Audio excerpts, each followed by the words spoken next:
আলভির দুষ্টু কথায় মিষ্টি লজ্জা পেল, ফাল দুটো ব্লাশ করছে লজ্জায়। এই লোকটা কি আমায় লজ্জা দিয়ে খুন করে ফেলবে নাকি? লজ্জা দিয়ে নয়, ভালোবাসা দিয়ে খুন করবে। মিষ্টি অবাক হলো। তুই আমার মনের কথা শুনলি কি করে? তোর প্রতিটি নিঃশ্বাসের গতিবিধ আমি সূক্ষ্মভাবে টের পাই। সেখানে মনের কথা টের পাওয়া তো ইজি ব্যাপার। মিষ্টি আর কথা বাড়ালো না, কাপড় নিয়ে হাঁটা ধরলো অন্যদিকে। ঘরে বিদ্যুৎ নেই, ঝড়ের কারণে বিদ্যুৎ বিচ্যুতি ঘটেছে পুরো গ্রামে। আলো বলতে মোবাইলের টর্চ জ্বলছে পুরো ঘরে। আলভি আটোসাটো করে লুঙ্গি পরার ট্রাই করছে, কিন্তু হচ্ছে না। ছোট থেকে আজ অব্দি লুঙ্গি ছুঁয়েও দেখেনি আলভি, তাই লুঙ্গির গিট বাঁধতে গিয়ে পড়েছে মহাবিপাকে। কোনো রকমে একটা গিট দিলেও খুলে যাওয়ার শঙ্কা থেকেই যায়, আর মিষ্টির সামনে খুলে গেল ইজ্জতের ফালুদা বানিয়ে ছাড়বে। তাই বুদ্ধি করে প্যান্টের বেল দিয়ে লুঙ্গিটাকে মাজায় বেঁধে নিয়েছে কৌশলে। এখন আর পড়ে যাওয়ার চান্স নেই 1%ও। যুদ্ধ বিজয়ীদের মতো নিজের বুক নিজে চাপড়ে উচ্ছ্বসিত কণ্ঠে বলল, ওয়েল ডান আলভি। হঠাৎ করে বেখেলি নয়ন আটকে যায় পাশের ঘর থেকে বের হওয়া জড়তায় জড়ানো, লজ্জায় মোড়ানো মিষ্টির উপর।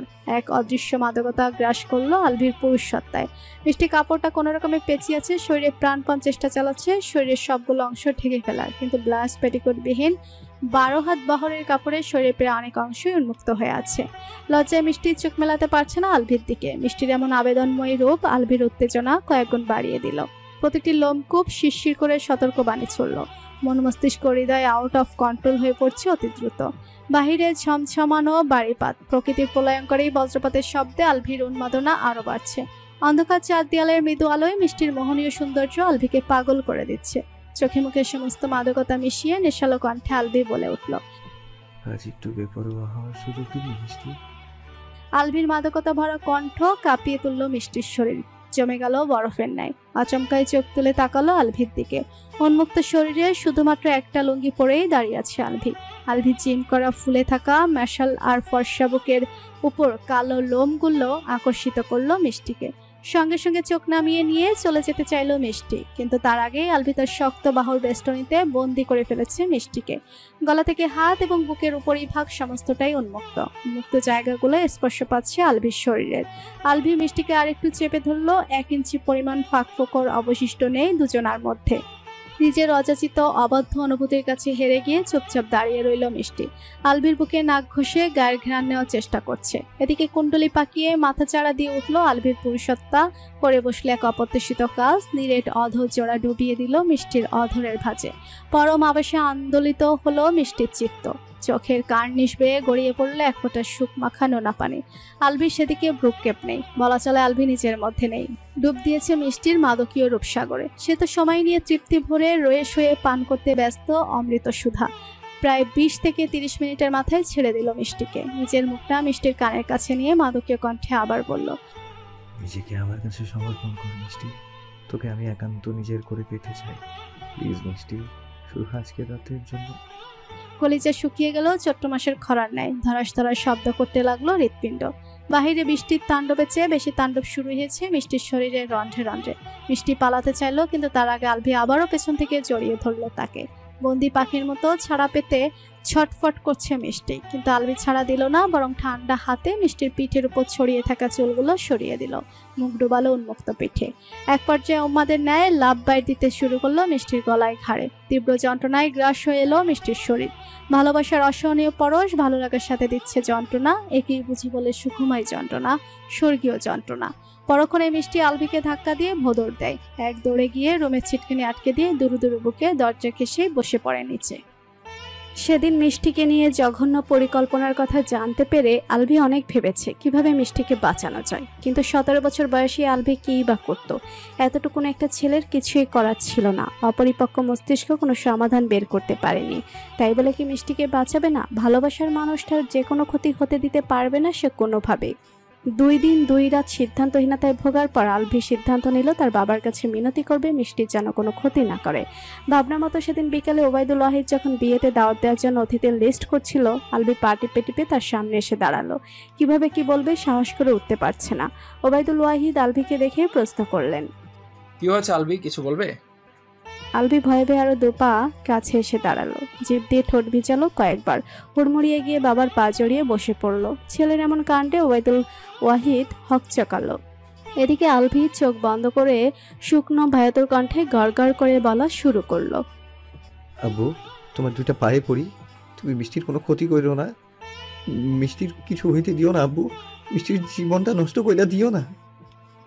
ওবায়দুল ওয়াহিদ এইবার কিছুটা বুঝতে পারলো, তবে কাল আলভি তাদের কথা শুনে ফেলেছে, ইশকি মারাত্মক ভুলটাই না করে বসেছে। বাবার নীরবতা দেখে আলভি আবার বলে উঠল, বলো না আব্বু, মিষ্টির কিছু করবা না? মিষ্টিকে তুমি কত ভালোবাসো, নিজের মাইয়ার মতো জানো, তাহলে কেমনে পারবা মিষ্টির ক্ষতি করতে? ওবায়দুল এবার অন্য ছক কষল। তবে বিনিময়ে যে তোমাকে একটা কাজ করতে হবে আলবি।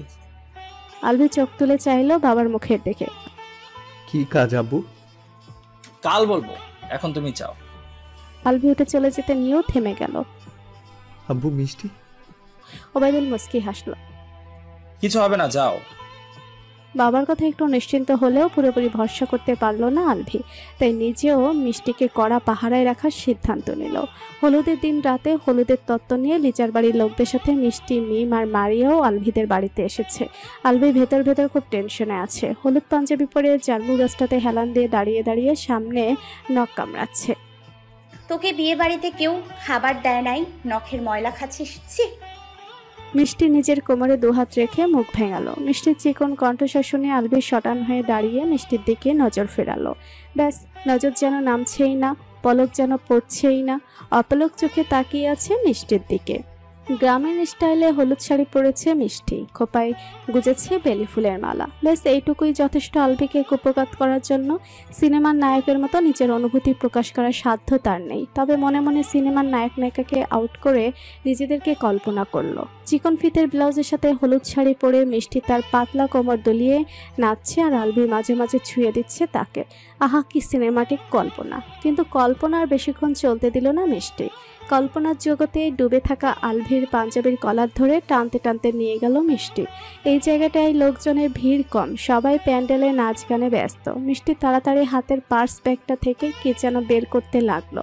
আলভি মোহাচ্ছন্নের ন্যায় ভ্যাবলার মতো তাকিয়ে আছে এখনো। কালো রঙের একটা ঘড়ি হাতে নিয়ে আলভিকে বলল, হাতটা দে তো।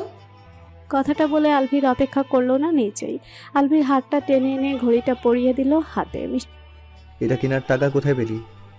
আমতা আমতা করে চোরা চোখে এদিক সেদিক তাকালো। আলভি কিছু একটা টের পেয়ে ভোদর লাগালো ঘরের দিকে। নিজের বিছনার তোষক উল্টে পাল্টে কিছু খুঁজতে লাগলো সে, কিন্তু জিনিসটা না পেয়ে মেজাজ চটে গেল। কপাল শক্ত করে দাঁতে দাঁত চেপে চেঁচিয়ে উঠল, মিষ্টির বাচ্চা! মিষ্টি দৌড় লাগালো বাঁচার জন্য, কিন্তু আলভি তাকে ধরে ফেললো। তার আগেই মিষ্টি চেঁচাতে চাইলে মুখ চেপে ধরে আলভি। রেগে মেগে বোম হয়ে আছে সে, যে কোনো মুহূর্তে ব্লাস্ট করবে। আমি কত কষ্ট করে 200 টাকা জমাইছি, আর তুই টাকা কেন নিলি বেয়াদব? মিষ্টি ওম ওম শব্দ করছে, মুখ চেপে ধরে থাকার কারণে কিছুই বলতে পারছে না। আলভি বুঝতে পেরে হাত সরালো মুখ থেকে। ছাড়া পেয়ে মিষ্টি অনর্গল বলতে লাগলো, কিপটার বাচ্চা, তোর কাছে 200 টাকা ছিল আর তুই আমার জন্মদিনে একটা সুতোও দিলি না। জন্মদিন? বড় হইলে যখন অনেক টাকা ইনকাম করবো তখন তোর জন্মদিন সেলিব্রেট করব দামি গিফট দিয়ে। তুই যে গিফটটা আল্লাহ তোরে ফৈনি বানাইয়া রাখবো দেখিস। তুই বুঝবি না আমার প্যারা। টাকাটা জমাইছিলাম মোবাইলের এমবি কেনার জন্য। 2 দিন পর যখন এমবি শেষ হয়ে যাবে তখন কথা না কইতে পারলে বুঝবি কেমন লাগে। গিফট হয়েছে পরের সাবজেক্ট। তোর সাথে প্রতিদিন কথা বলে যেই একটা আরামের ঘুম দিয়ে সেটা গিফটের চেয়েও অনেক দামি। আমি মনে করি তোর ক্ষেত্রেও সেম।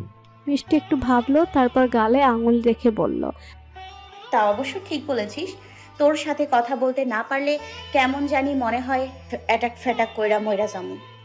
বাদ দে, এমবি শেষ হলে তুই 50 টাকা দিবি, আমি 50 টাকা, নইলে কথা বলা বন্ধ থাকবে। এখন বল ঘড়ির দাম কত নিয়েছে? 180 টাকা। আলভি মাথা হাত দিয়ে বলল, আল্লাহ, তোকে ঠকাইছে। আমি হলে 120 টাকা দিয়ে আনতে পারতাম। ভাগ এখান থেকে, আইসে ভাব নিতে। কিছু একটা মনে পড়ার ভঙ্গিতে আলভি বলে উঠল, 20 টাকা তো ফেরত আসছে, তাইলে আমাকে দিয়ে দে। মিষ্টি এবার নিজের হাতটা বাড়িয়ে ধরে আলভির সামনে মিষ্টির অনামিকায় খুব সুন্দর একটা পাথরের আংটি মরিচবাতির আলোয় চিকচিক করছে। মিষ্টির ঠোঁট কামড়ে বলে, 20 টাকা দিয়ে এটা কিনেছি। আলভির সাথে সাথে মিষ্টির আঙুলটা মুচড়ে ধরে, রাগী কণ্ঠে বলে, আমার কষ্টের টাকায় কেনা জিনিস আমি পড়ানোর আগে তুই কেন বললি? তারপর একটানে খুলে ফেললো আংটিটা। তারপর ফিল্মি স্টাইলে হাঁটু গেড়ে বসে রিংটা উঁচু করে ধরলো। আই লাভ ইউ মিষ্টি। মিষ্টির শরীরে অদ্ভুত শিহরণ খেলে গেল, ভালো লাগে ছেয়ে গেল মন। প্রথমবারের মতো শোনা গেল হৃদয়ের ধুক ফুকানি। এই নতুন অনুভূতির সাথে প্রথম পরিচয়ে খেই হারাচ্ছে কিশোরী মন। হাত বাড়িয়ে নিজের অনামিকা স্থান দিল আলভির পরিয়ে দেওয়া রিং। হিরোর মতো ভাব নিয়ে লাভ নেই জনাব। আপনি যাই করেন না কেন, আপনি আমার হাবাগোবাই থাকবেন চিরকাল। ওবায়দুল ওয়াহিদ আলভিকে জরুরি তলব করেছে। আলভিও দ্রুত ছুটে গিয়েছে বাবার কাছে। দেখেছো আব্বু? তোমাকে একটা কাজ করতে হবে, তবেই আমরা মিষ্টিকে কিছু করব না। বাবার কথা শুনে আলভি খুশি হয়ে গেল। নিশ্চয়ই কোনো কঠিন কাজ দেবে না আব্বু, আর কঠিন হলেও মিষ্টির জন্য আমাকে কাজটা করতেই হবে। আলভি উৎসাহিত কণ্ঠে জিজ্ঞেস করলো, কি কাজ আব্বু? যা বলবে তাই করতে রাজি। আলভির পজিটিভ উত্তরে ওবায়দুল ওয়াহিদ ডেবিল হাসলো। মিষ্টির পরিবর্তে মারিয়াকে চাই আলভি। আলভির যেন পায়ের তলা থেকে মাটি সরে গেল। বাবা নামক ভালো মানুষটাকে নতুন করে আবিষ্কার করতে পেরে ঘৃণায় তেতো হয়ে এলো গলা। ঘৃণার বহিঃপ্রকাশ ঘটল কণ্ঠে। ছি আব্বু, আপনি অত জঘন্য, ঘৃণা লাগছে আমার। তুমি এখন অনেক ছোট আলভি, ব্যবসার প্রফিট সম্পর্কে তোমার আইডিয়া নেই। প্রফিটের জন্য 1000টা মিষ্টির বলি দিতে বাধ্য আমি। শুধু তোমার জন্য এবার কম্প্রোমাইজ করলাম, কিন্তু তুমি যদি মারিয়াকে এনে না দাও তবে আমি আমার সিদ্ধান্ত এক্সচেঞ্জ করছি না। আলভি উপায় না পেয়ে ওবায়দুলের পা ধরে মিনতি করতে লাগলো। সে কিছুতে এমন জঘন্য কাজ করতে পারবে না। মিষ্টি যেমন তার কাছে দামি, তেমন বোনের মতো মারিয়াও যে তার কাছে খুব দামি। একজনকে বাঁচাতে আরেকজনকে বিপদে ফেলা যে তার পক্ষে সম্ভব নয়। কিন্তু ওবায়দুল ওয়াহিদ সেসব কথার 2 পয়সাও দাম দেয়নি। কাট গলায় বলে গেলেন, আমার কথা নড়চড় নেই আলভি। তোমার হাতে 30 মিনিট সময় আছে, ভেবে জানাবে। চিন্তায় মাথা ফেটে যাচ্ছে। 15 মিনিট ইতিমধ্যে শেষ হয়ে গেছে, আর মাত্র 15 মিনিট হাতে আছে, কিন্তু কিছুতেই সিদ্ধান্তে পৌঁছাতে পারছে না। কিভাবে মিষ্টির জন্য মারিয়াকে বলে দিবে ভাবতেই হাসফাস লাগছে। মুহূর্তটা যদি এমন হতো, আলভি হঠাৎ করে খুব সাহসী হয়ে যেত, না হয় খুব শক্তিশালী হতো, তবে বাবা আর ভাইয়ের সাথে লড়াই করে মিষ্টি আর মারিয়াকে বাঁচিয়ে নিত। কিন্তু এমন মিরাক্কেল যে সম্ভব নয়। দমফাটা ভাবনায় ছেদ করে মিষ্টি আলভির হাত ধরে টানতে টানতে বলল, তুই এখানে মনমরা হয়ে বসে আছিস কেন? এখন তোর পারফরমেন্স শুরু হবে, গান গাইবি, চল। ভালো লাগছে না মিষ্টি, যা এখান থেকে। কেন রে, তোর ভাই কি বিয়ে করে শ্বশুরবাড়ি চলে যাবে নাকি? বাড়িতেই তো থাকবে। আর যারা ঢং না করে চল তাড়াতাড়ি। মিষ্টির জোড়াজোড়িতে আলভি রেগে গেল, ধমকে উঠল, কি বলছি কানে যাচ্ছে না? যা এখান থেকে, প্যান্ডেল থেকে এক পা বাইরে বের করবি না। এ প্রথম আলভি এমন রেগে কথা বলল। শুধু যে ধমকেছে তা কিন্তু নয়, যেন রক্ত লাল চোখ দিয়ে ভস্য করে দিতে দিচ্ছিল। আলভির আচরণে মিষ্টির গলা চেপে কান্না এলো। আর এক মুহূর্তে দাঁড়ালো না, দৌড়ে চলে গেল আলভির দৃষ্টিসীমার বাইরে। আলভি কাঁপা কম্পনে আহত কণ্ঠে মারিয়াকে ডাকলো। মারিয়া, কথা শুনে যায় একটু। মারিয়া এতক্ষণ নাচ দেখছিল। আলভিটাকে চেয়ার থেকে উঠতে উঠতে বলল, দাঁড়া, আসছি। মারিয়ার হাসি মাখা মুখের দিকে তাকিয়ে আলভির কলিজাটা দুমড়ে মুচড়ে এলো। কিন্তু কিচ্ছু করার নেই, তার নিয়তির কাছে সে অসহায়। তার লাইফে মারিয়ার চেয়ে 1000 গুণ ইম্পর্টেন্ট হলো মিষ্টি। মিষ্টিকে ভালো রাখতে খুব বেশি স্বার্থপর হতে হচ্ছে আজ। গলা পরিষ্কার করে আলভি আবারও বলে উঠল, আবির ভাই তোকে ডাকছে, লিজার ব্যাপারে কি যেন জিজ্ঞেস করবে। মারিয়া হেসে দিল, এটুকু কথার জন্য এত কাচুমাচু করছিস কেন? দেখে মনে হচ্ছে চুরি করে ধরা পড়ার ভয় পাচ্ছিস। আবার উচ্চ শব্দে হেসে উঠল মারিয়া। অথচ সে জানেই না তার জীবন থেকে সব হাসি মুছে দেওয়ার ব্যবস্থা করেছে তারই বিশ্বস্ত বন্ধু আলভি ওয়াহিদ। আলভি কোনো কথা ছাড়াই মারিয়াকে নিয়ে আবিরের ঘরের দিকে যায়। আবিরকে দেখেই মারিয়া বলে উঠল, আবির ভাই ডেকেছিলেন আমাকে? আবির মেকি হাসলো, আলভির দিকে তাকিয়ে বলল। আলভি এক পাও নড়ল না, নড়তে ইচ্ছে করলো না। মন চাইলো মারিয়াকে এখন থেকে নিয়ে পালাই। আবির আবার একটু কড়া গলায় আদেশ করলো, বেরিয়ে যেতে বলেছি আলভি। আবির ভাইয়ের এমন ব্যবহারে মারিয়া অবাক হলো। আলভি থাকলে কি সমস্যা আবির ভাই? আপনি বলুন না, কি বলবেন? আবির আলভির উপর এমনিতেই রেগে আছে। আলভি বাগড়া না দিলে মারিয়ার জায়গায় আজ মিষ্টি থাকতো। ভাবতেই জেরে ফেটে যাচ্ছে শরীর। আবির এবার একটু ধমকেই বললেন, বেরিয়ে যেতে বলেছি আলভি। আলভি আর দাঁড়ালো না, দুরু দুরু বুকে ঘর ত্যাগ করলো। তখনই আলভির পেছন দিয়ে রুমে ঢুকে ছিটকেনে আটকে দিল অপরিচিত একটি ছেলে। এবার মারিয়া একটি ভয় পেল। অপ্রস্তুত হয়ে বেরিয়ে যেতে যেতে বলল, আমি আসছি আবির ভাই, আপনার কথা পরে শুনবো। আরেকটি কথাও বলার সুযোগ পেল না মারিয়া। তার আগে আবির মুখ বেঁধে দিল মারিয়ার। কিশোরী মন কৌগাইছে, বড় কোনো অঘটনের তীব্র গন্ধ আসছে। ভয়ে থরথর কাঁপছে শরীর। চোখ দুটো বড় বড় হয়ে গেছে দম ফেলতে না পেরে। কোনো অনুভূতি প্রকাশ করার অবকাশ দিল না। আবির ঝাঁপিয়ে পড়ল কুকুরের ন্যায়। মারিয়া চাপা আর্তনাদ আর গোঙানির শব্দ কারো কাছে পৌঁছাচ্ছে না, অথচ দূর থেকে ভেসে আসছে আলভির বিষাক্ত বিরস কণ্ঠস্বর। গান শেষে প্রায় 20 মিনিটের মাথায় প্যান্ডেল এসে দাঁড়ালো মারিয়া। বিধ্বস্ত মারিয়ার ভেতরটাকে বুঝতে না পারলে আলভি নজর মেলাতে পারল না। চোখ নামিয়ে নিল মাটির পানে। মারিয়া কোনো বাক্য ব্যয় করল না। এই মুহূর্তে না আছে কথা বলার শক্তি, না আছে দাঁড়িয়ে থাকার শক্তি। তবুও তাকে যে স্বাভাবিক থাকার সূক্ষ্ম নাটকটা চালিয়ে যেতে হবে, কারণ আলভি ভাই যে তার ভিডিও করে রেখেছে। ভিডিওগুলো সোশ্যাল মিডিয়ায় ছেড়ে দেওয়ার ভয় দেখিয়েছে।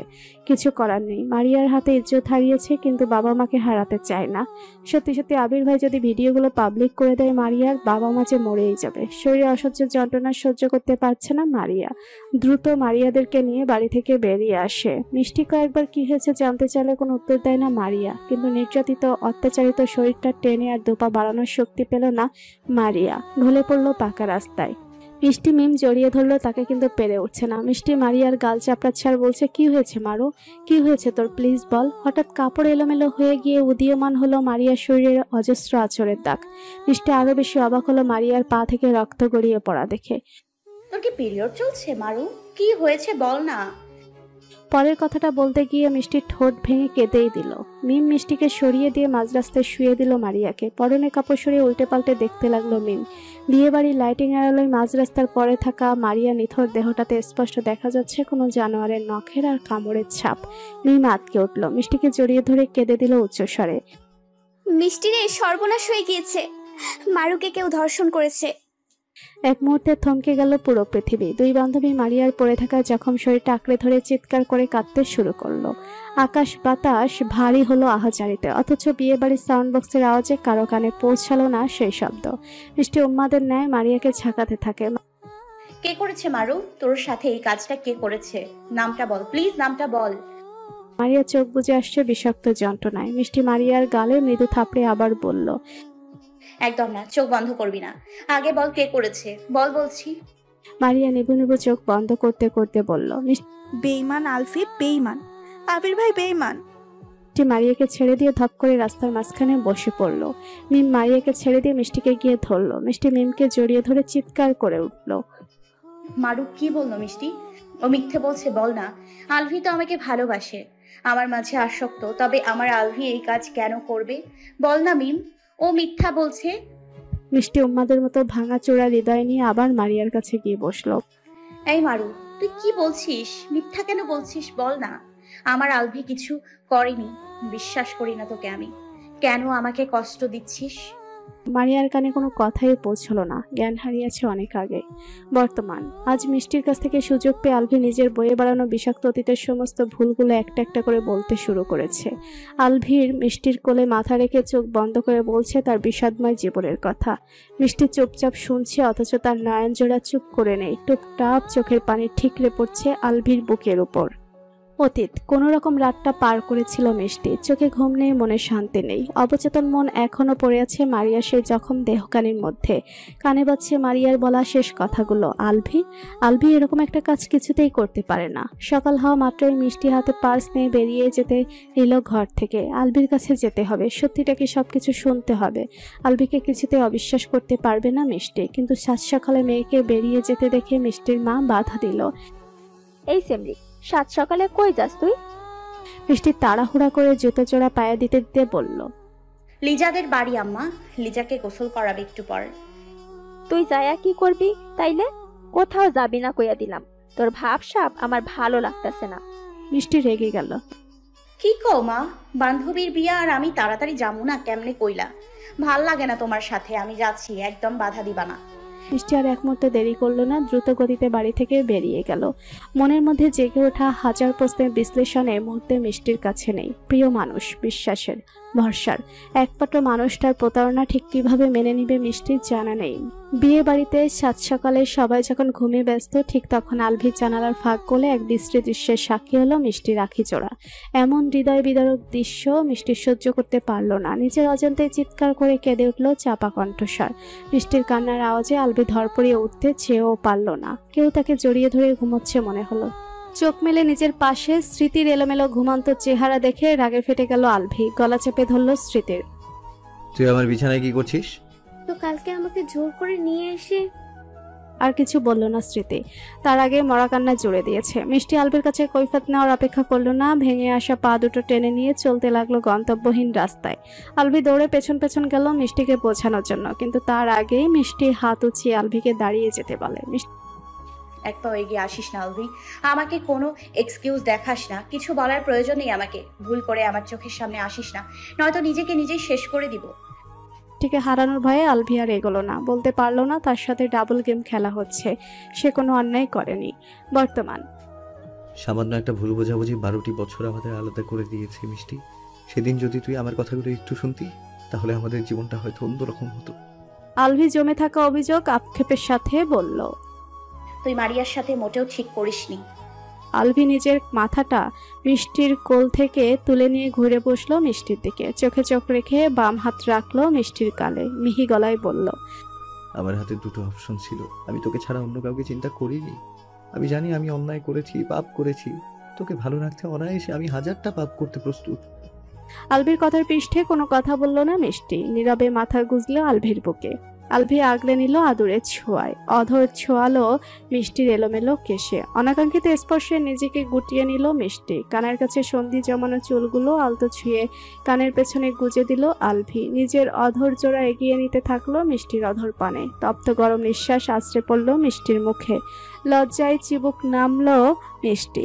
বেড়াল ছানার মতো গুটিসুটি মেরে আলভির প্রশস্ত বুকে লুকানোর প্রয়াস চালাচ্ছে খুব। আলভি মুচকি হাসলো, কণ্ঠ খাদে নামিয়ে দুষ্টু ছেলে বলে উঠল।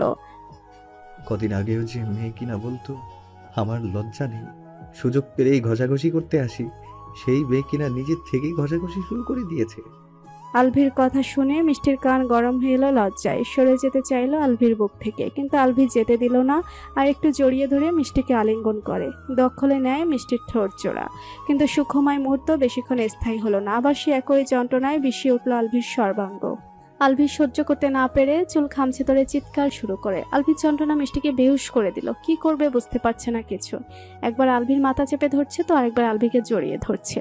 হিতাহিত জ্ঞান শোনা মিষ্টি ভয়ে কাঁদতে শুরু করলো। আলভির যন্ত্রণা যেন সরাসরি তাকে আঘাত করছে। আল্লাহ দরবারে বারবার মিনতি করছে আলভিকে ঠিক করে দেওয়ার জন্য। যন্ত্রণা সহ্য করতে না পেরে আলভি জ্ঞান হারালো। মিষ্টি ছুটে বাহিরে বেরোলো গাড়ি খোঁজার জন্য। আলভিকে হসপিটালে নেওয়াটা জরুরি। ঠিক তখনই ফর্মাল ড্রেস এক ভদ্রলোক এসে মিষ্টির সামনে দাঁড়ায়। ভদ্রলোককে দেখে দেশীয় মনে হয় না, মনে হয় যেন বিদেশি কোনো নাবিক, তবে বাংলাদেশি ছাপও আছে চেহারায়। মিষ্টিকে উদ্দেশ্য করে লোকটা খাঁটি শুদ্ধ বাংলায় বলল। শোনো মেয়ে, আমি জানি তোমার স্বামী অসুস্থ, ওর চিকিৎসা দরকার। এই তরলটা এক্ষুনি ওকে খাইয়ে দাও, আশা করছি কিছুটা উন্নতি হবে। অচেনা লোকটার কথা বিশ্বাস হলো না মিষ্টির চোখ দেখে স্পষ্ট বুঝতে পেরেছে লোকটা, তাই আবার বলে উঠল। আমাকে বিশ্বাস করা ছাড়া দ্বিতীয় অপশন নেই তোমায়। স্বামীর ভালো চাইলে দ্রুত যাও। মিষ্টি আর আগাগোড়া ভাবলো না। লোকটার হাতে শিশিটা নিয়ে দৌড়ে চলে গেল আলভির কাছে। ব্যস্ত হাতে আলভির মুখে ঢেলে দিল কাচের শিশির তরলখানি। সোফার উপর বসে তানজিল ফোনে কথা বলছে। ভিডিও কলের ওপারে কোনো মেয়ে আছে হয়তো। বিছানায় ঘুমের ভান করে শুয়ে থাকা সুমা কোনো মেয়েলি কণ্ঠ শুনতে পারছে। কি কথা হচ্ছে শোনার বিন্দু পরিমাণ আগ্রহী নেই তার। সবকিছু নোপাত্তা দিয়ে ঘুমাতে চাইছে, কিন্তু কি হচ্ছে সব মন না চাইতেও তানজিলের কথা শোনার জন্য কর্ণকুহার সজাগ হয়ে আছে। নিজের প্রতি নিজেরই রাগ হলো। ক্ষিপ্ত হয়ে উঠে বসলো। হাতের কাছের বালিশটা ছুঁড়ে মারলো তানজিলের দিকে। নষ্টামি করতে মন চাইলে বাইরে গিয়ে কর, ঘুমাতে দে আমাকে। তানজিল অনুভূতি মিশিয়ে শীতল চাহনিতে তাকালো সুমার দিকে। কিছু একটা বলার আগে উচ্চ শব্দে সুমার মুঠোফোনটা বেজে উঠল। সুমা রিসিভ করে ফোনটা কানে ধরতে ওপাশ থেকে নিধি একটু আতঙ্কিত কণ্ঠে বলা শুরু করলো। সুমা, রবিন ভাই বাইক অ্যাক্সিডেন্ট করেছে। হসপিটালে নেওয়ার পর নাকি ইনজুরির কারণে দুটো হাতে কেটে ফেলা হয়েছে। প্রিয় মানুষটার এমন ভয়ঙ্কর অবস্থার কথা শুনে সুমা ভেঙে পড়লো। চোখ ছাপিয়ে কান্না চলে এলো। পাশে যে তানজিল বসে আছে সেটার ভ্রুক্ষেপ নেই। কান্নারত কণ্ঠে জিজ্ঞেস করলো, কোন হসপিটালে আছে উনি? ল্যাব 8 স্পেশালাইজড হাসপাতালে। সুমা জানালা দিয়ে একবার বাইরে তাকালো। রাত তখন 11টা বাজে। আকাশের অবস্থাও ভালো না। বর্ষাকাল যেহেতু আকাশ থেকে বৃষ্টি যেন সরছেই না, উল্টো কিছুক্ষণ পর পর ঝড় তুফান শুরু হয়ে সবকিছু লন্ডভন্ড করে দিয়ে যাচ্ছে। আকাশের বিদ্যুৎ চমকানো আর গুড়ুম গুড়ুম বজ্রপাতের শব্দ জোড়া ঝড় হওয়ার সংকেত দিচ্ছে। এই মুহূর্তে আর হসপিটালে যেতে পারবে না ভেবেই আরও কান্না পেল সুমার। কাঁদতে কাঁদতে হেসকে উঠেছে রীতিমতো। তানজিলের শীতল চাহনি কঠিন হতে শুরু করলো। হাতের ফোনটা ছুঁড়ে ফেললো ফ্লোরে। ফোনটা ভেঙে 3 টুকরো হয়ে গেল। ফোনটার দিকে তাকিয়ে সুমা শুকনো ঢোক গিলল। এই লোকের আবার কি হলো? মোবাইলটা কি দোষ করলো কে জানে। তানজিল রেগে এসে চুলের মুঠি চেপে ধরল সুমার। সুমা ব্যথায় শব্দ করে উঠল। তানজিলের কোনো রূপ ভাবান্তর নেই, জ্বলন্ত অগ্নিকুণ্ডের মতো জলজল করছে রাগান্বিত চোখ দুটো। চুলের মুঠি চেপে ধরে সোজা নিচে নামিয়ে আনলো সুমাকে। যে যার ঘরে ঘুমোচ্ছে তখন। ড্রয়িং রুম পুরো খালি। ওবায়দুল্লাহ আর আবির দুদিন বাড়ি ফিরেনি, ব্যবসার সূত্রে হয়তো কোথায় গিয়েছেন। সুমা ছাড়া পাওয়ার জন্য ছোটাছুটি করছে, কিন্তু তানজিলের শক্তির সাথে মেয়েলি শক্তি পেরে উঠছে না। কি করছিস কি? কোথায় নিয়ে যাচ্ছিস? লাগছে আমার। তানজিল কানে নিল কোনো কথা, ধাক্কা দিয়ে বের করে দিল ঘর থেকে। দরজার খিল লাগাতে লাগাতে বলল, যত ইচ্ছে মরা কান্না কাঁদ। সুমার সমানে দরজা ধাক্কাচ্ছে। দরজা খুল প্লিজ, আমার অন্ধকার ভয় করে। ঝড় শুরু হবে এক্ষুনি, প্লিজ দরজাটা খুলে দে। কে শুনবে সুমার কান্না? তানজিল তো সে কখন বড় বড় পা ফেলে নিজের ঘরে চলে গিয়েছে। বেচারি সুমা কাঁদতে কাঁদতে অস্থির হয়ে গেল। আল্লাহর কাছে নালিশ ঠুকলো, কেন এমন একটা বদ্ধ উন্মাদের সাথে বেঁধে দিল তাকে? এই স্বার্থপর মানুষটার হৃদয়ে কি মায়ের ছিটে ফোটাও নেই? কিভাবে পারলো এত রাতে ঝড় তুফানের মধ্যে নিজের স্ত্রীকে বাড়ি থেকে বের করে দিতে? স্ত্রী? এই লোকের আবার স্ত্রী? অন্য নারীর সান্নিধ্যে কাটানো চরিত্রহীন লোকটার স্ত্রী বলতেও গা গুলিয়ে আসে। ইতিমধ্যেই ঝমঝমিয়ে বৃষ্টি শুরু হয়েছে, তার মাঝে আকাশ কাঁপানো প্রলয়ঙ্কারী বজ্রপাত রয়েছে। বজ্রপাতের সাথে মৃদু কম্পন তুলছে সুমার শরীরে। দরজার সামনে দাঁড়িয়ে বৃষ্টিতে ভেজা ছাড়া আর কোনো উপায় নেই তার। বাইরে প্রলয়ঙ্কারী ঝড়ের সাথে তাল মিলিয়ে তানজিল রুমে এসে ভাঙচুর চালাচ্ছে। অতিরিক্ত রাগ কন্ট্রোল করতে না পারার বহিঃপ্রকাশ ঘটাচ্ছে, ঘরের জিনিসপত্র ভেঙে ছুড়ে। অবশিষ্ট ড্রেসিং টেবিলের আয়নাটায় নিজের শক্ত হাতের পাঁচ মারল তানজিল। সঙ্গে সঙ্গে আয়না ফেটে হাত থেকে ছুঁয়ে পড়ল তাজা গাঢ় লাল রক্ত। তানজিল সেই রক্তের দিকে তাকিয়ে বের করলো, তোর চোখের পানির প্রতিটি ফোঁটা হবে আমার নামে, তোর ঠোঁটের মুক্তঝরা হাসিটাও হবে আমার নামে। যদি তা না হয় তবে এর চেয়ে ভয়ঙ্কর শাস্তি অপেক্ষা করছে আমার ব্যক্তিগত শ্যামকালো বধূ। তানজিলের ঠোঁট জুড়ে খেলে গেল নেশায় ময় বাঁকা হাসি। সেই হাসির অর্থ কেবল তারই জানা। সকাল থেকে চেঁচামেচি শুরু করেছে বাড়ির লোকজন। বিরক্ততেও বালিশ কানে চেপে ধরে ঘুমে মনোযোগ দিল তানজিল, কিন্তু নিচতলা থেকে মামি আর মায়ের চিৎকারে বাড়ি মাথায় উঠে যাওয়া অবস্থা। তানজিল মাথার উপর চেপে রাখা বালিশটা ছুঁড়ে মেরে লম্বা পা ফেলে নিচে নেমে এলো। রাবেয়া বেগম তানজিলকে দেখে এক প্রকার ছুটে আসলো। কিছু বলার আগেই তানজিল রাগ উগরে বলল, কি সমস্যা তোমাদের? সকাল সকাল চেঁচামেচি কেন করছো? রাবেয়া একটু জোরালো কণ্ঠেই বলল, তোর বউ সারা রাত বাড়ির বাইরে বৃষ্টিতে ভিজে জ্ঞান হারিয়ে পড়ে আছে, আর তুই কিনা নিশ্চিন্তে ঘুমাচ্ছিস। তানজিলের চোখে মুখে কোনো প্রতিক্রিয়া দেখা গেল না, যেন খুব স্বাভাবিক এবং নর্মাল একটা কথা শুনলো মাত্র। উল্টো চেহারায় ফুটে উঠল বিরক্ত। বিড়বিড় করে বলল, এসব উটকো ঝামেলার জন্য এত চিলাচিলি করা কি আছে? তানজিলের কথার মাঝে রহমান চাচা তার ছেলেকে দিয়ে কোনো রকম সুমাকে ঘরে নিয়ে ঢুকলো। সুমার মোটামুটি জ্ঞান আছে, তবে চোখ মেলে তাকানোর শক্তিটুকু অবশিষ্ট নেই শরীরে। সারা রাত ঝড় তুফানের সাথে যুদ্ধ করে ছোট্ট শরীরখানি নেতিয়ে গিয়েছে। হাত পা ছেড়ে দিয়েছে অতিরিক্ত ভয়ের তোপে। রাব্বি সুমার দুর্বল নেতিয়ে থাকা শরীরটা বাজে কোলে করে চৌখাটে পা রাখা মাত্রই তানজিল রুদ্রমূর্তি ধারণ করলো। পেশিবহুল হাত দুটো মুষ্টিবদ্ধ হয়ে গেল আপনা আপনি। অনিয়ন্ত্রিত রাগ ছড়িয়ে পড়লো শিরায় শিরায়, রন্ধ্রে রন্ধ্রে। চক্ষু সাদা কর্নিয়ার সুতোর মতো রগগুলো লাল হয়ে উঠল মুহূর্তে। লম্বা পায়ের দুকদম বাড়িয়ে সোজা এলোপাতাড়ি মারা শুরু করলো রাব্বিকে। হঠাৎ করে এমনভাবে মার খেয়ে রাব্বির সামনে সবকিছু অন্ধকার লাগলো। টাল সামলাতে না পেরে নিজের কোলে ধরে রাখা সুমার বদনখানি ছেড়ে দিল আচমকা। সুমা কোল থেকে সোজা গিয়ে আছড়ে পড়লো মার্বেল পাথরের টাইলস করা ফুলের উপর। সঙ্গে সঙ্গে মাথার পেছনটা সামান্য ফেটে কিঞ্চিত রক্ত বেরোলো। তানজিলের সেদিকে কোনো খেয়াল নেই, সে তো রাব্বিকে বেধড়ক মারতেই ব্যস্ত। রহমান চাচা ছুটে গিয়ে পা ধরে বিলাপ করতে শুরু করলো, আমার পোলাডারে ছাইরা দেন সাহেব, আমার পোলায় কি অন্যায় করেছে আমাকে কন, আমি শাস্তি দিব। এমন কইরা মারবেন না সাহেব, আমার পোলাটা মইরা যাইব। দিকে রাবেয়া নজর আটকালো নিথর হয়ে পড়ে থাকা সুমার মাথার নিচ থেকে বেরোনো রক্ততে। তিনি চিৎকার ছুড়ে বলল, বাবারে, তোর বউয়ের মাথা থেকে তোর রক্ত বেরোচ্ছে। তানজিল রাব্বিকে আরেকটি পাঁচ মারতে উদ্যত হতেই মায়ের কথা কানে আসতে হাত থেমে গেল রাব্বির মুখ বরাবর গিয়ে। রাব্বিকে ধাক্কা দিয়ে ফেলে দিয়ে এক পলক তাকালো সুমার দিকে, তারপর সুমাকে ডিঙিয়ে লম্বা পা ফেলে আবার উপরে উঠে গেল। যেতে যেতে মার মামিকে কড়া গলায় আদেশ দিয়ে গেল, এই মেয়েটা দুজন মিলে ঘরে রেখে আসো, সব নোংরা মেখে স্পর্শ করতে ঘৃণা করে আমার। ব্যথায় কুকড়ে থাকা অর্ধ জ্ঞান হারা সুমার কানে কথাটা পৌঁছানো মাত্রই আরো দ্বিগুণ যন্ত্রণায় ক্ষতবিক্ষত হলো কোমল হৃদয়খানি। ফ্যাকাশে ঠোঁটে তার ছেলের হাসি টানতে পারল না সুমা, ব্যথতর মনে আওড়ালো, শোন চরিত্রহীন পুরুষ মানুষ, তোর কুলসিত হৃদয় দিয়ে আমার পবিত্রতা যাচাই করা স্পর্ধা তুই ভুল করে করিস না।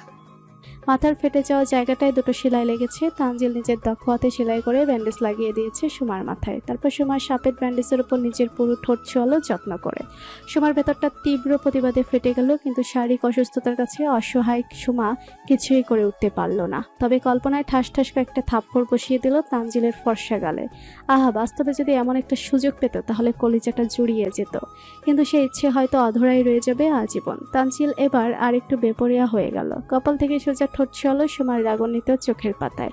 সুমা মুখাবয় আরো শক্ত করে ফেললো, সহ্য করতে পারছে না, আবার কিছু বলতেও পারছে না। শরীর ম্যাচম্যাচ করছে অসহ্য যন্ত্রণায়। মনে মনে গজগজ করতে করতে আওড়ালো, যাকে ছুতেই ঘৃণা লাগে তার অসুস্থতার সুযোগ নিয়ে চুম্মাচাটি করতে লজ্জা লাগে না? হ্যাঁ, লুচ্চার বাচ্চা। তানজিল মাদকীয় কণ্ঠে বলল, যেখানে তুই পুরোটাই আমার প্রপার্টি, আমি যা ইচ্ছে করবো, আমার একটু লজ্জা করবে না। সুমা আবারও মনে মনে আওড়ালো, খাটাস বেটা মনের কথাও শুনে ফেললো, আস্ত চিবি খেতে ইচ্ছে করছে, লুচ্চা কোথাকার। তানজিল আবারও উত্তর দিল, কোথায় গালি দিস না, তোকে পুরোটা পড়ার ক্ষমতা এই তানজিল তালুকদারের আছে। সুমা বিরক্ত হলো, বুড়ো কুচকালো কিঞ্চিত। পাষণ্ড লোক কোথাকার, কাল থেকে মেরে আত্মহত্যা করে এখন আদিক খেতে দেখাচ্ছে। তানজিল হাসলো, বড় অদ্ভুত সে হাসির ধরন। যে কেউ তাকালেই বুঝি নেশায় পড়ে যাবে, আটকে যাবে পুরো ঠোঁটের ভাঁজে। মন্ত্রমুগ্ধতা ছড়িয়ে সুরেলা কণ্ঠে বলল, শোনো শ্যামকালো বুধু আমার, তোমাকে প্রয়োজনে খুন করব, আবার সেই দেহে প্রাণ সঞ্চার করে বেপরা ভালোবাসায় পুড়িয়ে মারব।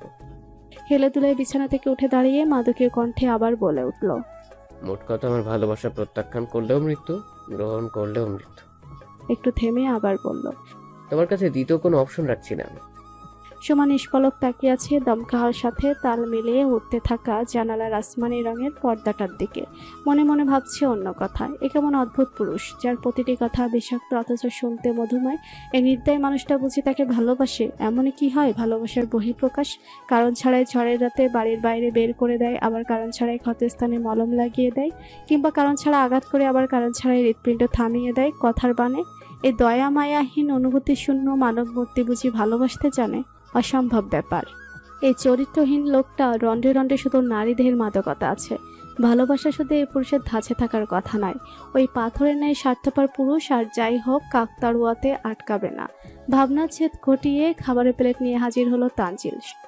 এত ভাবতে নেই শ্যামকালো বধূ, কখনো কখনো অপ্রত্যাশিত ব্যাপারগুলো সুন্দর হয়। সুমা তানজিলের দিকে তাকিয়েছে নিষ্প্রভ নয়নে। এ পুরুষ তো বড় অদ্ভুত। এত কাল শুনে এসেছে মুখে মধু তো অন্তরে বিষ, কিন্তু এই পুরুষ তো দেখি মুখে মধু আর বিষের সামঞ্জস্য। কখনো মধু বের হয় তো কখনো বিষ। এ পুরুষকে বোঝা বড় দায়। একটু আগেই না মেরে ফেলা থ্রেড দিয়ে গেলে এখন আবার প্লেট ভরে খাবার নিয়ে এসেছে। খাইয়ে দিয়ে সুস্থ করে মারার প্ল্যান করছে না তো লোকটা? এ আল্লাহ, এ আমাবত, এইক্ষণ পাগলের পাল্লায় ফেলে দিলে আমাকে। তানজিল খাবার মেখে সুমার মুখার দিকে সামনে ধরল, ইশারায় বোঝালো হা করতে। সুমা মুখ সরিয়ে নিল। তানজিল আবার ধরল মুখের সামনে। সুমা এবারেও মুখ ঘুরিয়ে নিল। মোট কথা অসুস্থ হয়ে মরে যাবে, তবু এই বেটার হাতে এক গ্লাস পানিও খাবে না। তানজিল নাছোড়বান্দা। আবারও সেমভাবে ধরলো খাওয়ানোর জন্য। সুমা এবারও অন্যদিকে ফিরে যাওয়া মাত্রই ঠাস করে থাপ্পড় পড়লো গালের উপর। জোর করে খাবার মুখের মধ্যে ঢুকাতে ঢুকাতে বলল, দুর্বল ভাঙা শরীরে এত তেজ কোত্থেকে আসে তোর? খেয়ে আগে সুস্থ হ, তারপর তেজ দেখানোর শক্তি পাবে। ধূপধাপ করে খাবার মুখে দিতে লাগলো তানজিল। সুমা রোবটের ন্যায় শুধু গিলছে আর ভাবতেছে, আমি আহাম্মক নাকি বেটা আহাম্মক? হ্যাঁ, আমাকে সুস্থ করার জন্য খাবার খাওয়াতে এসে মাইরা ধরে অসুস্থ বানিয়ে দিয়েছ। হ্যাঁ, এই আহাম্মক কি বুঝছে না এই উন্মাদ কি সত্যি আমাকে সুস্থ করতে চায়, নাকি মারতে মারতে বিছানাতে পার্মানেন্টলি একদম শুয়ে রাখতে চায়? পুরোটা দিন কাটিয়ে বিকেল হতে চললো। মিষ্টি না খাওয়া বলে আলভি শিওরে বসে আছে। আলভির ছটফটানো কিছুটা কমেছে, কিন্তু এখনো কোনো কথা বলছে না। তার চেয়ে ভয়ঙ্কর ব্যাপার, আলভির পুরো শরীর নীলবর্ণ ধারণ করছে, আবার মুহূর্তে মিলিয়ে যাচ্ছে। কিছুক্ষণ পর পর কিছু থোকা থোকা কালো র্যাশ দেখা যাচ্ছে। অদ্ভুত ব্যাপার, সেটাও মিলিয়ে যাচ্ছে হাওয়ার গতিতে। মিষ্টি অবাক, দুই নয়ন আলভিকে খুঁটিয়ে খুঁটিয়ে পর্যবেক্ষণ করতে ব্যস্ত। আলভির মাঝে দৃশ্যমান হওয়া সিমটমগুলো ঠিক কিসের ইঙ্গিত দিতে চাইছে বোঝা দেয়। কত শত চিন্তারা মনে জেঁকে ধরেছে। যন্ত্রণার প্রভাব পুরোপুরি শরীর থেকে কেটে যেতেই আলভি চোখ মেলে তাকালো। মিষ্টি তখন ভাবনার তলদেশে চোখ বন্ধ করে ঝিমাচ্ছে। আলভি আলতো স্পর্শ করলো মিষ্টির হাত, শুকনো কণ্ঠে ডাকলো, মিষ্টি।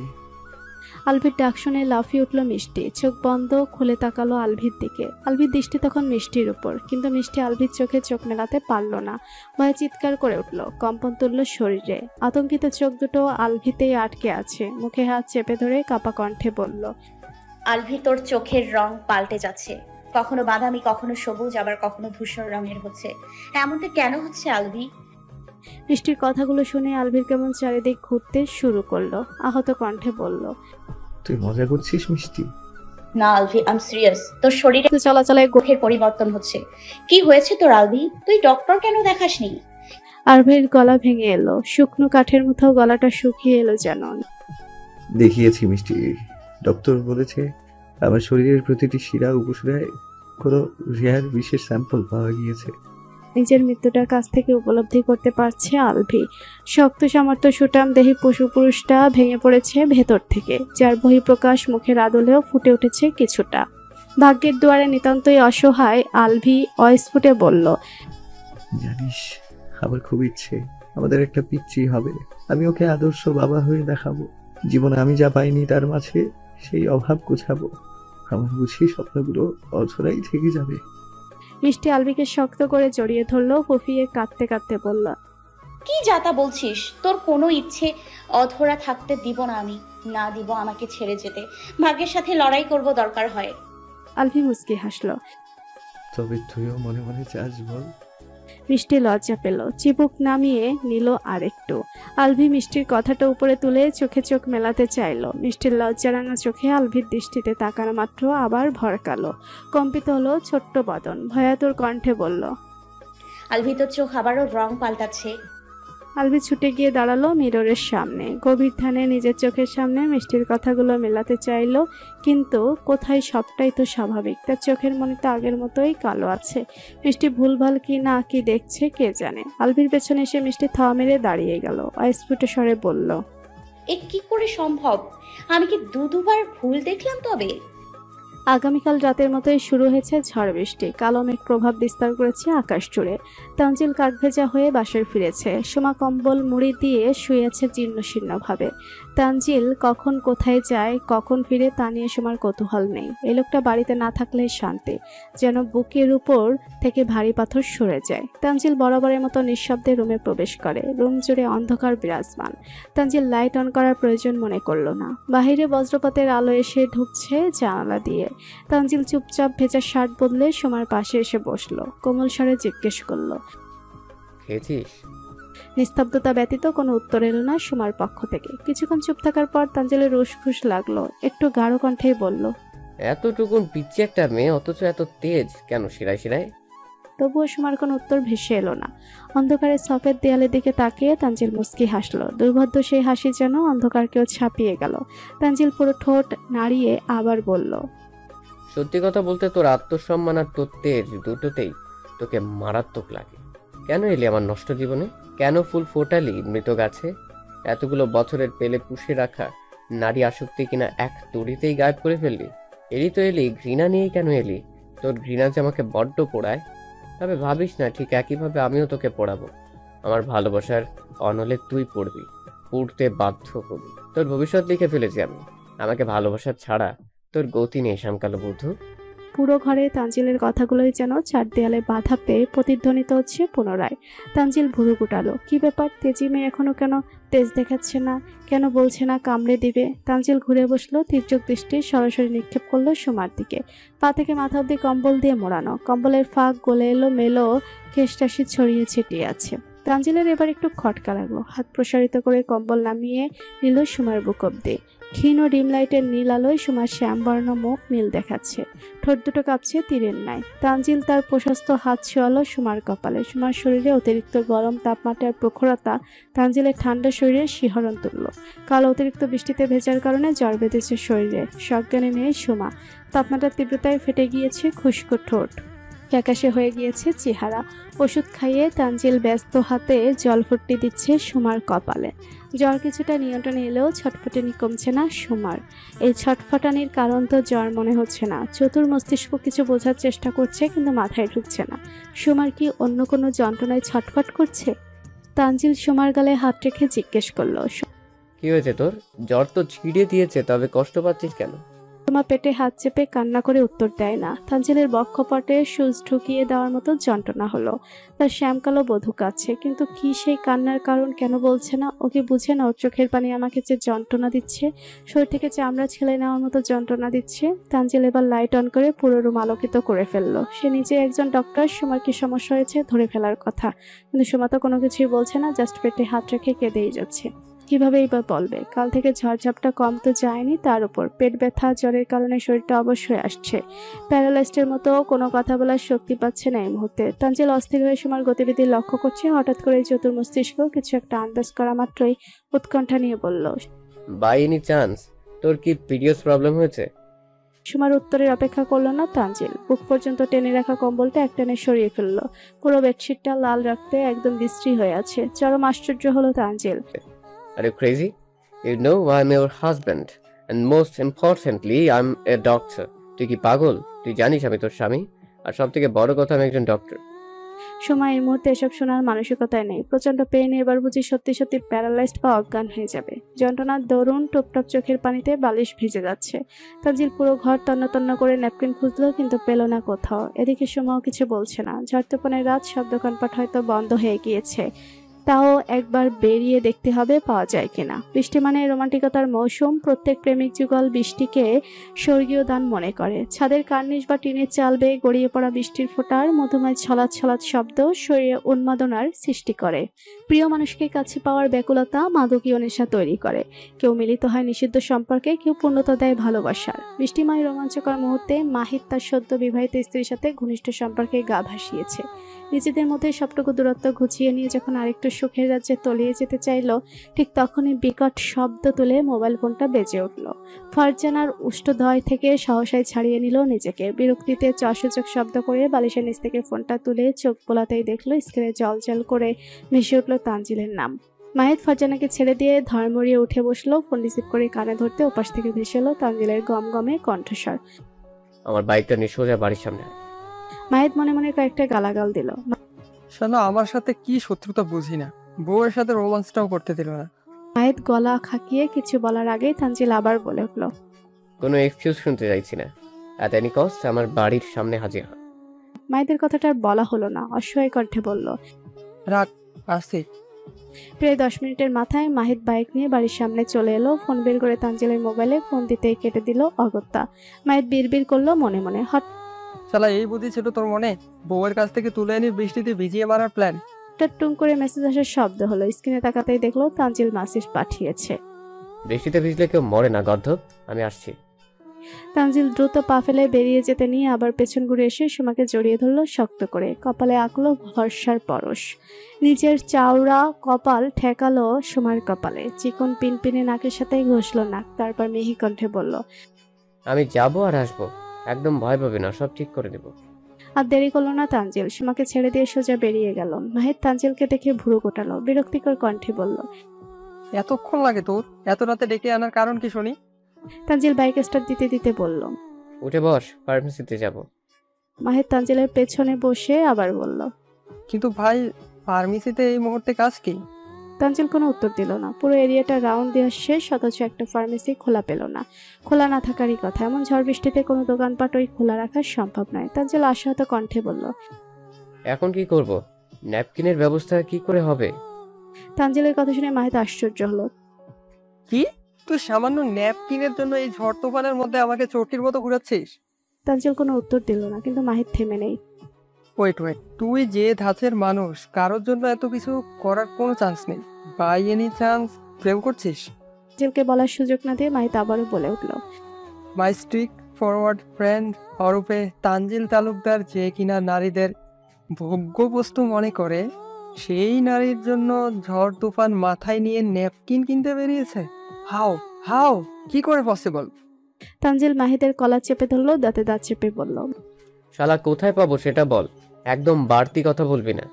মাহিদ একটু ভেবেই বলল, তোর বাড়িতে না তোর ভাবি আছে? তার কাছে তো থাকার কথা, তাই না? তানজিল এবার নিজের হাতটা আরেকটু শক্ত করে চেপে ধরলো মাহিদের কলার। তারপর আচমকাই ধাক্কা দিয়ে ফেলে দিয়ে বলল, শালা এই কথাটা এতক্ষণ কেন বললি না? মাহিদ বোকা বনে গেল। তুই কি এতক্ষণ আমাকে কিছু বলেছিস নাকি জিজ্ঞেস করেছিস? তানজিল কোনো উত্তর দিল না, বাইক স্টার্ট দিতে শুরু করলো। মাহিত দৌড়ে এগিয়ে এলো বাইকে ওঠার জন্য, কিন্তু মাহিতকে না দিয়েই বাইক নিয়ে ছুটলো তানজিল। মাহিত চেঁচিয়ে বলল, আরে ইয়ার, আমাকে তো নিয়ে যা। তানজিল চিৎকার ছুড়ল। বাকি পথ হেঁটে চলে যায়। মাহিত ভিজিয়ে নিয়ে কাদায় মাখামাখি অবস্থা, মনে মনে গালাগাল দিল তানজিলকে। তারপর খোলা আকাশের পানে তাকিয়ে আফসোসের স্বরে বলল, কে তুমি দুর্ভাগ্যবতী মেয়ে? বেছে বেছে এই নির্দয় ছেলের প্রেমে বুঝে পড়তে হলো। 9 মাসের পরিপূর্ণ ভারী পেট নিয়ে নড়াচড়া করতে বেশ কষ্ট হয় লিজার। সবেমাত্র ঘুম ধরেছিল চোখে। অনবরত দরজা ধাক্কানোর আওয়াজে ঘুম উড়ে গেল মুহূর্তেই। তাড়াতাড়ি উঠতে চেয়েও পারল না। বেশ অনেকটা সময় নিয়ে উঠে গিয়ে দরজা খুলে দিল। ভেজা শার্ট শরীরের সাথে লেপটে আছে, চুল থেকে টুপটাপ পানি পড়ছে তানজিলের। বৃষ্টিতে ভেজার কারণে চোখ দুটো লাল হয়ে আছে। তানজিলের এমন রূপ দেখে ঠোঁট ভেঙে কেঁদে উঠল লিজা। হাত জোর করে মিনতির স্বরে বলল, ভাই, আর কয়েকটা দিন পর ডেলিভারি হবে, শরীরটা ভালো না, আজকের জন্য ছেড়ে দাও। তানজিলের চোখের দৃষ্টি মুহূর্তেই বদলে গেল। মনে জেগে উঠল অপরাধবোধ। সত্যি কি সে এতটা নির্মম ছিল? এতটা জালিমি করতো লিজার সাথে? হ্যাঁ, করতেই তো। শুধু লিজার সাথে নয়, প্রতিটি মেয়েকে সে নির্মম অত্যাচার করত। কই কখনো তো কোনো মেয়ে চোখের পানি দেখে মনে দয়ামায়া অনুভব করেনি, অন্যায়বোধ জাগ্রত হয়নি। তবে আজ কেন হৃদয়টা তোলপাড় করে দিচ্ছে সব? অপরাধবোধের অনলে কেন এত হাসফাস লাগছে? কেন লিজার চোখের দিকে তাকিয়ে কথা বলার সাহস পাচ্ছে না? তানজিল তালুকদার কখনোই তো ভীতু ছিল না, তবে কেন আজ এমন লাগছে ভিতরটা? সব কি ওই মেয়েটার জন্য? এই সব কিছু এলোমেলো হয়ে গিয়েছে একমাত্র আমার শ্যামকালো বধূর জন্য। তানজিল নিজেকে শান্ত করলো, নিজেকে ধাতস্থ করার জন্য কমল কণ্ঠে বলল, কাম ডাউন, আমি কিছু করতে আসি না। তোমার কাছে স্যানিটারি ন্যাপকিন আছে? তানজিলের অযাচিত প্রশ্নে লিজা ভুরু কোঁচকালো। পাল্টা প্রশ্ন করার সাহস পেল না। ডান হাতের তর্জনী দিয়ে চোখের পানি মুছে নিয়ে বলল, দাঁড়াও, আমি আনছি।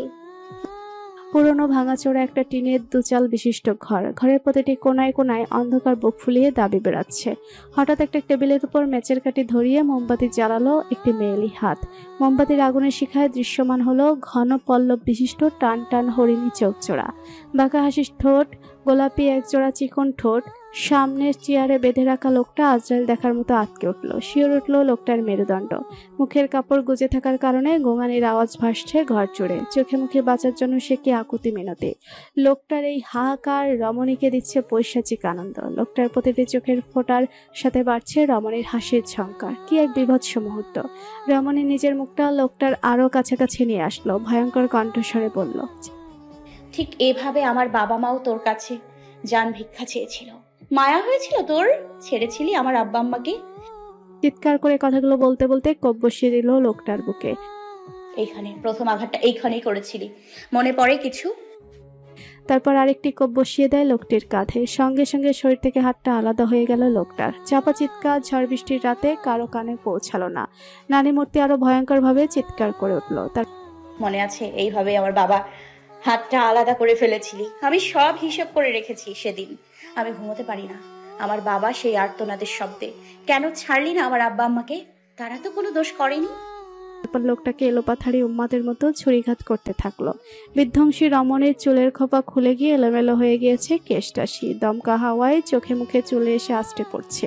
সেগুলো সরানোর প্রয়োজন মনে করলো না। একের পর এক ব্যস্ত হাতে লোকটার বুকটা জখম করতে ব্যস্ত সে। রক্তের ছিটে এসে জমাট বেঁধেছে রমণীর ফর্সা মুখে। এত যেন আরো বেশি ভয়ঙ্কর ভয়নশিনী লাগছে তাকে। যে কেউ এই উম্মাদ রমণীকে দেখে শিউরে উঠবে। উম্মাদের মতোই তার ভঙ্গি, যেন এই রক্তের নেশা তার বহুকালের। রক্তে মাখামাখি হয়ে রমণী চিৎকার করে হাসতে লাগলো। তার হাসির ঝংকারের সাথে শুরু হলো তুমুল বজ্রপাত। দমকা হাওয়ায় নিভিয়ে দিল অগ্নিশিখা। বিদ্যুৎ চমকানোর আলোয় দৃশ্যমান হলো ভয়ঙ্কর প্রাণনাশিনী রমণীর মুখমণ্ডল। লোকটার শরীরেরটা নিপুণ হাতে ছোট ছোট টুকরো করতে ব্যস্ত হয়ে পড়ল সে। মাংস কাটায় মনোযোগ দিয়ে বিড়বিড় করতে লাগলো, বিশ্বাসঘাতকের কোনো ক্ষমা নেই। বিশ্বাসঘাতকের একমাত্র শাস্তি মৃত্যু। ঝমঝমিয়ে বৃষ্টি নামার শব্দ পরিস্থিতি আর পরিবেশের সাথে ভয়ঙ্কর শোনাচ্ছে। ছমছম করে উঠছে গা। বৃষ্টির আনন্দে ঘ্যাঙর ঘ্যাং ডাকা ব্যাঙগুলো চুপ হয়ে গিয়েছে। হয়তো তারাও ভয়ঙ্কর কিছুর আভাস পেয়েছে। হাড় কোপানোর স্পষ্ট আওয়াজ হচ্ছে থেকে থেকে, যা নিস্তব্ধ রাতকে আরো বিভৎসময় করে তুলছে। শাড়ির এলোমেলো আঁচল প্রশস্ত হয়ে ভেজা মাটির রাস্তার কাদা ছুঁয়ে দিচ্ছে। হাঁটুর নিচ অব্দি চুলগুলো ছড়িয়ে ছিটিয়ে আছে পিঠ জুড়ে। বৃষ্টিতে ভিজা দরুন ঘন চুল ভারী হয়ে গিয়েছে। পরনের মেরুন রঙের শাড়িটা ভিজে লেপটে গিয়েছে শরীরের ভাঁজে। ভেজা শাড়িতে জড়িয়ে যাচ্ছে পা, তবুও রমণী থেমে নেই। বৃষ্টি ভেজা গুল্মলতাগুলো পায়ে মারিয়ে হাঁটছে গন্তব্যে। ডান হাতের মুঠোয় শক্ত করে ধরে রাখা সাদা রঙের ভারী বস্তার গা বেয়ে গড়িয়ে পড়ছে তাজা রক্ত। মুখমণ্ডলকে ভয়ঙ্কর করে তোলা লাল রক্তের ছাপ ঘন পল্লব থেকে ফোঁটা আকারে টুপ করে পড়ে যাচ্ছে ধীর গতিতে। দমকা বৃষ্টির ছোট মুছে দিয়েছে রক্তের দাগ, কলঙ্ক মুক্ত করে দিচ্ছে শুভ্র মুখশ্রী। কত তৃপ্তি ভরে পুকুরে জিয়ল মাছগুলোকে মাংসের এক এক টুকরো ছুঁড়ে মারছে। মাংস খাওয়ার জন্য মাছগুলো পানি থেকে লাফিয়ে উঠছে। রমণী দু চোখে তৃষ্ণা মিটিয়ে দেখছে সে জঘন্যতম দৃশ্য। ঠোঁট জুড়ে ঠিকরে পড়ছে রহস্যময় হাসি, কণ্ঠনালী থেকে নির্গত হচ্ছে বিড়বিড়ানি শব্দ। শেষ ঠিকানা মাছের পেটে, পাপের বিনাশ তবেই হবে। একইভাবে আরো কয়েকবার বিড়বিড় করলো এই একটি বাক্য। কণ্ঠনালী স্বাভাবিক, অথচ কত চাপা, স্পষ্ট, ভয়ঙ্কর। প্রথমে আবুল কাদেরের ছেলে আমির কাদের, তারপর রাকিব, তারপর ডক্টর নূর আলম, অতঃপর আবুল কাদেরের মেয়ে জেসি। সবাইকে খুন করার পর লাশটা ঠিক কি করেছিলি সেটাই ভাবতাম। এই লাস্ট সচক্ষে দেখতে পেলাম লাশগুলোর শেষ চিহ্নটুকু তুই রাখিসনি। কেন করলি এতগুলো খুন? আলভির কণ্ঠস্বর শুনে মিষ্টি চমকালো না, বিচলিত হলো না একটু। সে গভীর টানে মাছকে মাংস খাওয়াচ্ছে। আলভি রেগে গেল, ধমকির স্বরে বলল, I asked you something. Answer me, মিষ্টি। মিষ্টি কানে তুলল না কোনো কিছুই, তোয়াক্কা করলো না আলভির ধমকে। উল্টে অট্ট হাসিতে টালমাটাল হচ্ছে তার কণ্ঠস্বর। পা দুটো এলিয়ে দুলিয়ে আলভির ঠিক মুখোমুখি এসে দাঁড়ালো মিষ্টি। ঠাট জুড়ে তখনও হাসি খেলছে তার। বৃষ্টি ভেজা গোলাপি ঠোঁটের হাসি দেখতে কি মারাত্মক লাগছে, অথচ এমন অসম্ভব সুন্দর হাসির মালকিন কত ভয়ঙ্কর, কত নির্মম। মিষ্টি আঙুলে ভর করে পা দুটো একটু উঁচু করে দাঁড়ালো, নিজের মুখ নিয়ে গেল আলভির কানের কাছে, ফিস ফিস করে বলল, আমি তোকে একটা জিনিস দেখাবো আলভি, দেখবি? মিষ্টির কথায় আলভি প্রত্যুত্তর করলো না, শুধু জিজ্ঞাসা দৃষ্টিতে তাকালো মিষ্টির দিকে। মিষ্টি তার মুষ্টিবদ্ধ হাতটা বাড়িয়ে দিল আলভির সামনে, ধীরে ধীরে আলগা করলো হাতের মুঠি। স্পষ্ট হলো হাতের তালুতে থাকা একটি কালো পাথরের রিং। আলভি চমকে উঠলেও মুখের ভাব স্বাভাবিক রাখার চেষ্টা করলো। মিষ্টি আবারও গগন কাঁপানো হাসিতে মত্ত হলো, চিৎকার করে বলল, আলভি ওয়াহিদ, ছোট্ট একটা মিস্টেক হয়ে গিয়েছে। প্রথমে আবুল কাদেরের ছেলে আমির, তারপর রাকিব, তারপর ডক্টর নূর আলমকে আমি হত্যা করেছি। But I don't kill Jessy. জেসিকে তুই মেরেছিস। You killed Jessy Alvi Wahid. আমি তো জাস্ট ওর মাংসগুলো দিয়ে আমার মাছের পেট ভরিয়েছি। মিষ্টির কথায় আলভি প্রতিক্রিয়া করলো না। আলভি খুব স্বাভাবিক কণ্ঠে বলল, আমি জানি জেসিকে আমি মেরেছি, তবে আমি নিজের নিয়ন্ত্রণে ছিলাম না। মনে হচ্ছিল কেউ আমাকে ভেতর থেকে নিয়ন্ত্রণ করছে। আমি ওর রক্তের গন্ধে উন্মাদ হয়ে গিয়েছিলাম।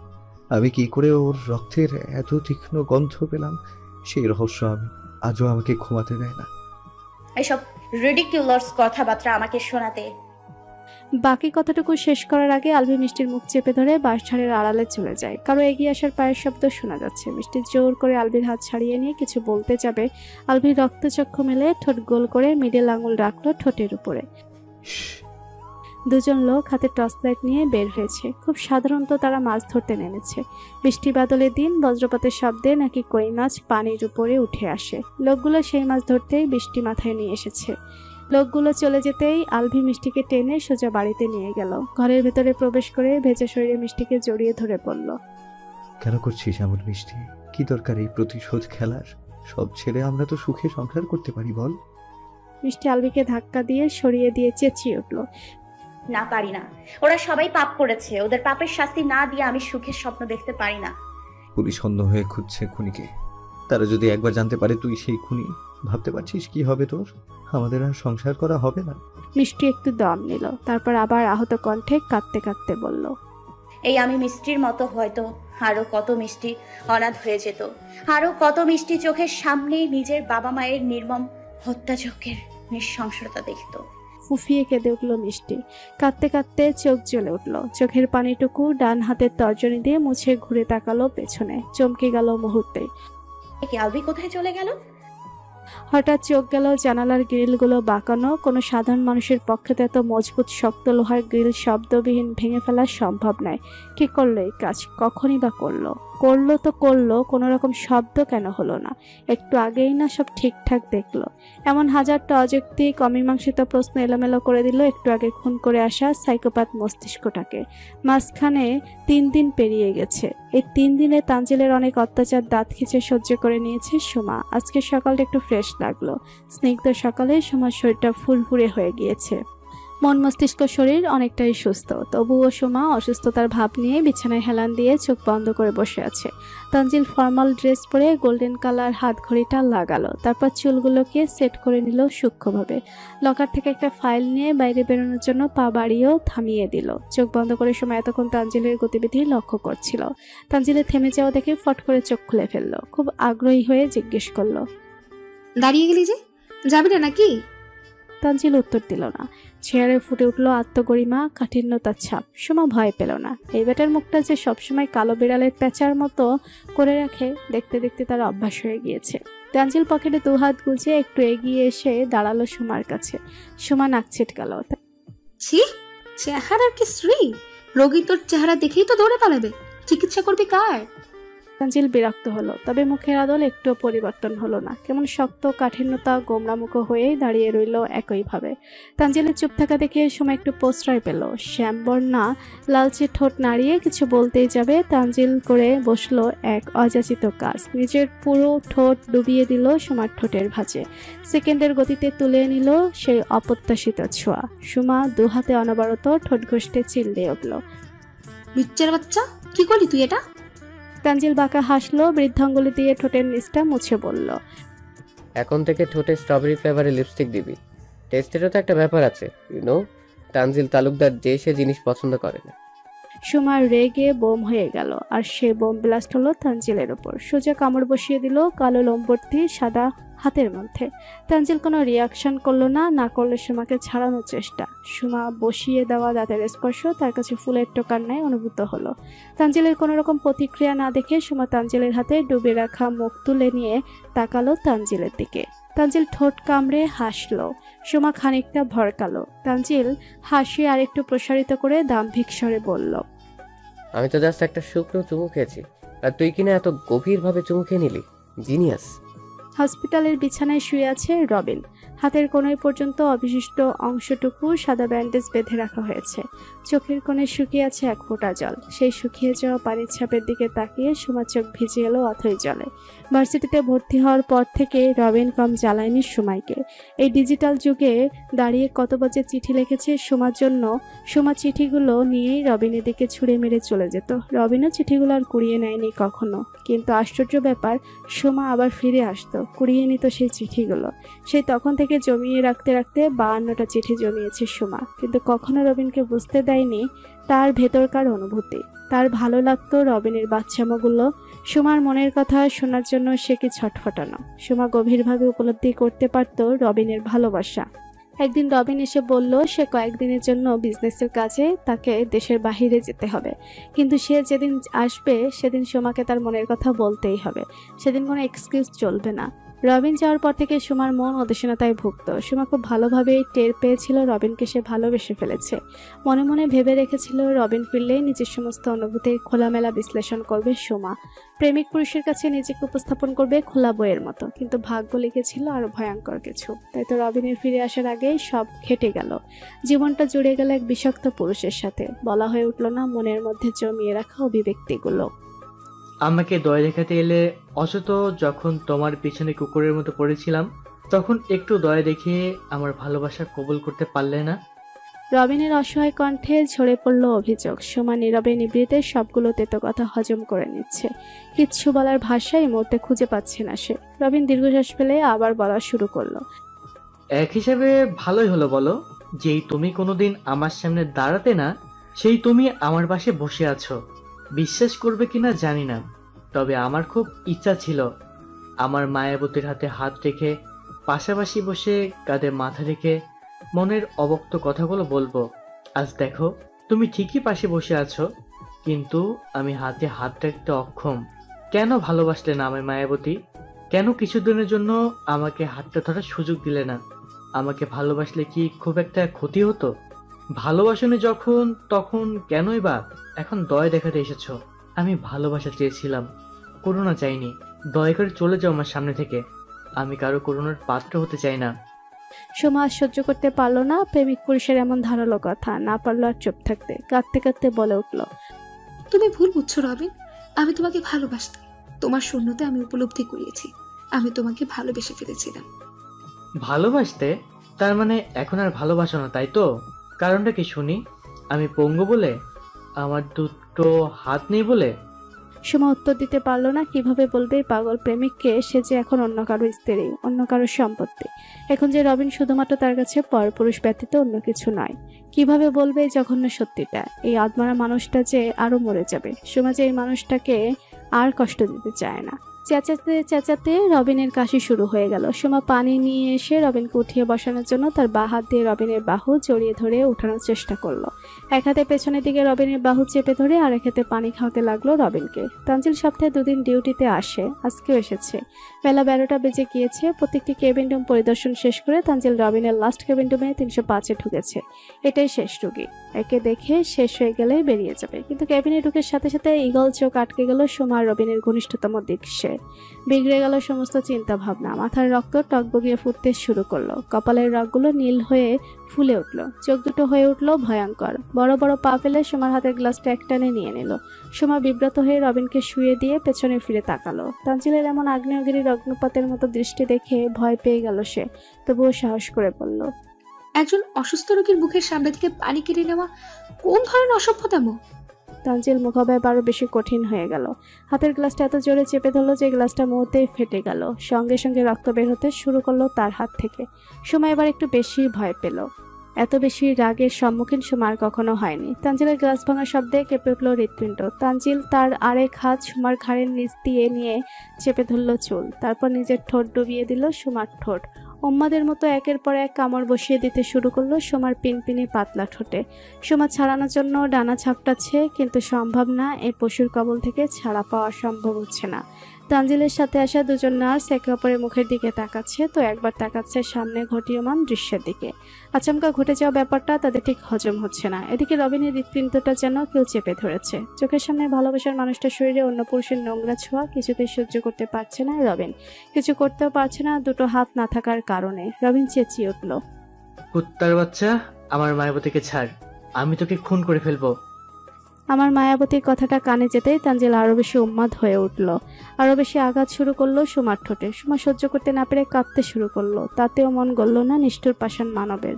রবিনের দম বন্ধ হয়ে আসলো। মাথায় শুরু হলো প্রচন্ড যন্ত্রণা। পঙ্গুত্বের জন্য সোমাকে বাঁচাতে পারছে না। চোখের সামনে কি করে এসব মেনে নেওয়া যায়?